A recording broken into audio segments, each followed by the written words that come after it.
Hello everybody, it's Jen Scrapbena Creations. Welcome to the November Kindred Stamps release.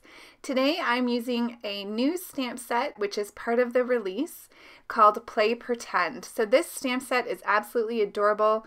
It has this little character here holding his little king puppet. And today I'm going to be creating a birthday card using this stamp set. There are two sentiments in the set. One is have a beautiful day, and the second one is we'll pretend you're not another year older. And that's the one that I'm going to be using for the card.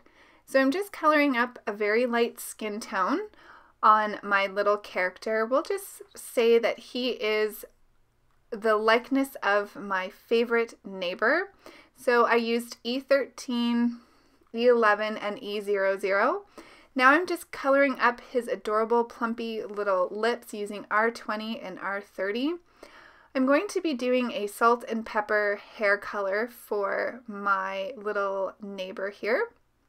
I'm using C7, C5, and C3. To get the look I want, I am going to come in after I get all of the coloring done with a white gel pen, and I'm really going to take it up a notch to make it look like his roots are really a nice salt peppery look. So I started with my lightest color and then I went in with the C5. Now I'm using the C7 to really darken up his hair.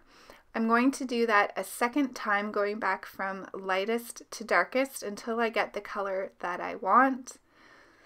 Blending that in, but using a flicking motion so that there are some what would be strands of hair. So now I'm going to work on his little outfit. I'm giving him a white dress shirt and I'm doing the little mustache and beard on the puppet white as well.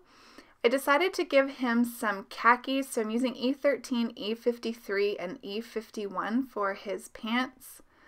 Once I get that done, I'm going to move on to his cardigan, and of course, my neighbor always wears an adorable red cardigan.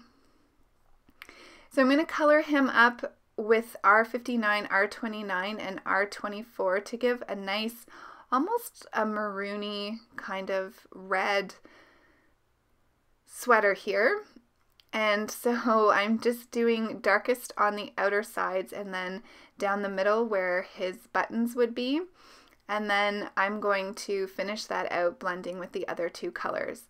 I wanted to do his tie and his shoes in a navy blue, so I used a Spectrum Noir marker, and then I'm just going over top of that with a gray to get that just the right navy blue that I want. For the little puppet, I'm coloring his outfits with some blues and then his cape in a purple and doing the crown in some of my favorite gold tones there. Once I got him colored up, I decided that I wanted to give him some big fluffy eyebrows just to finish off his face. So I'm going in with some C colors again, and here's where I'm going to bring in the black gel pen just to do the eyes. Now I'm bringing in my white gel pen. I'm going to add some flicks to the eyebrows and, like I said, to his hair to give a really nice salt and peppery look to his hair.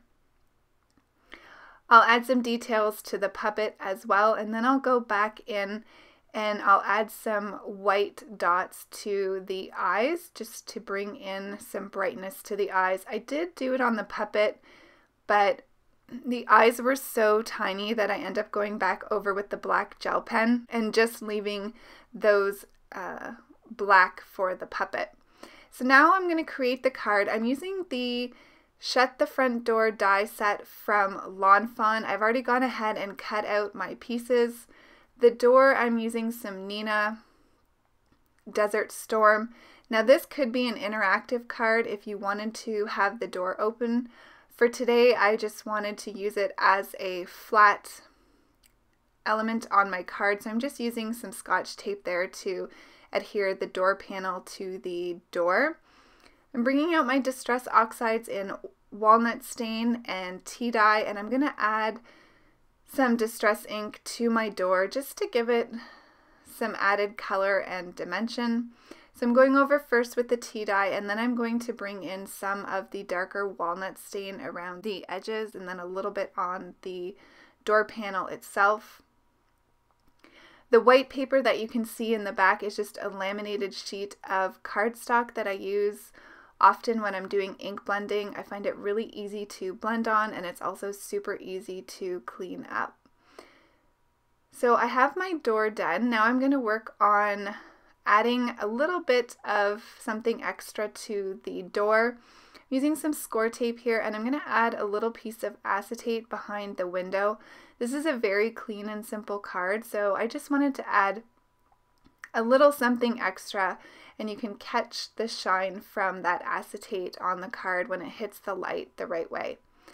So I've added these elements up on some 3M foam tape. I'm going to adhere this to a standard 4 1/4 by 5 1/2 A2 size card panel. So I'm going to put my steps down here with my little red welcome mat on the front, and then I'm going to adhere the door down to that. Once I get that complete, I'm going to add the sentiment. So I'm going to grab my stamp platform here. I'm going to use my embossing buddy to get rid of any static, and then use my black Versafine Onyx ink here to stamp out the sentiment. I am going to heat emboss this, and I'm just using some clear fine detail embossing powder. I'm going to use my heat tool and watch that really come to life here. Now I'm just going to add the card panel to my card base, and then we're going to add our character. I also grabbed a balloon stamp from my stash and colored that up using the same blues that I used in the puppet. I fussy cut that out along with my little character image here, and I'm just going to adhere that on as if he's holding the balloon in his hand in front of the door. Once I get my little character on the panel here, I am going to do some final added touches to the card. So off camera, I will stamp happy birthday on the inside of the card, and then to give a little bit of shimmer and shine, I am going to use my Spectrum Noir glitter brush marker on the puppet, the cardigan, and the balloon. And that will finish the card for today. So don't forget to go check out the November Kindred Stamps release. You will not be disappointed. Thanks for joining me today. I will see you soon. Bye!